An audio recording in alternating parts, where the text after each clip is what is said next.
యావత్ ప్రపంచాన్ని షాక్ గురి చేసే అవినీతి వ్యవహారం ఇరాక్లో వెలుగులోకి వచ్చింది. కోట్ల రూపాయల అక్రమ నగదు, కిలోల కొద్ది బంగారం స్వాధీనం కావడం ఒకెత్తైతే బంగారంతో తయారు చేసిన లోదుస్తులు మరో ఎత్తు. ఇద్దరు మహిళా ప్రజాప్రతినిధుల ఇళ్లలో జరిగిన దాడులు ఇప్పుడు అంతర్జాతీయంగా చర్చనీయాంశమయ్యాయి. ఈ కేసులో బయటపడుతున్న విషయాలు దర్యాప్తు అధికారులను సైతం ఆశ్చర్యానికి గురిచేస్తున్నాయి. అసలు ఈ ఇద్దరు మహిళా ఎంపీలు అంతగా భారీగా ఆస్తులు ఎలా కూడబెట్టారు?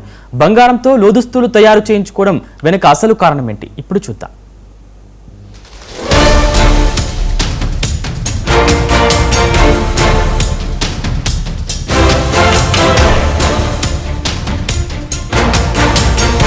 ఇరాక్లో అవినీతిపై ప్రభుత్వం చేపట్టిన విస్తృత దాడుల్లో ఇద్దరు మహిళా ఎంపీలకు సంబంధించిన వ్యవహారం ప్రపంచవ్యాప్తంగా సంచలనంగా మారింది.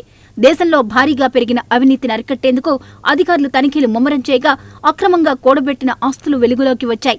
ఇలా అక్రమ ఆస్తులు పోగు చేసిన వారిలో హింద్ అల్ అబ్బాసీ, అలియా నసీఫ్ అనే ఇద్దరు మహిళా ఎంపీలు కూడా ఉన్నారు.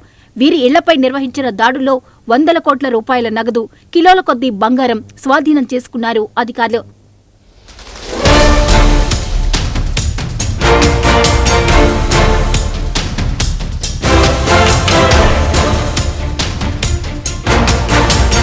హింద్ అల్ అబ్బాసీ నివాసంలో నిర్వహించిన సోదాల్లో ఏకంగా 490 కోట్ల విలువైన నగదు లభించింది. అలాగే 27 కిలోల అత్యంత స్వచ్ఛమైన బంగారాన్ని అధికారులు స్వాధీనం చేసుకున్నారు. అయితే ఈ కేసులో అత్యంత సంచలనంగా మారిన విషయం ఏంటంటే అబ్బాసీ బంగారంతో ప్రత్యేకంగా లోదుస్తులు తయారు చేయించుకున్నట్లు అధికారులు గుర్తించారు. వాటిని ఆమె రాత్రి సమయంలో ధరించేదని, కొన్ని వ్యక్తిగత సందర్భాల్లో కూడా వాటిని ఉపయోగించేదని దర్యాప్తులో వెల్లడైంది. ఈ విషయం బయటకు రావడంతో హింద్ అల్ అబ్బాసీ ఒక్కసారిగా ప్రపంచవ్యాప్తంగా చర్చనీయాంశంగా మారారు.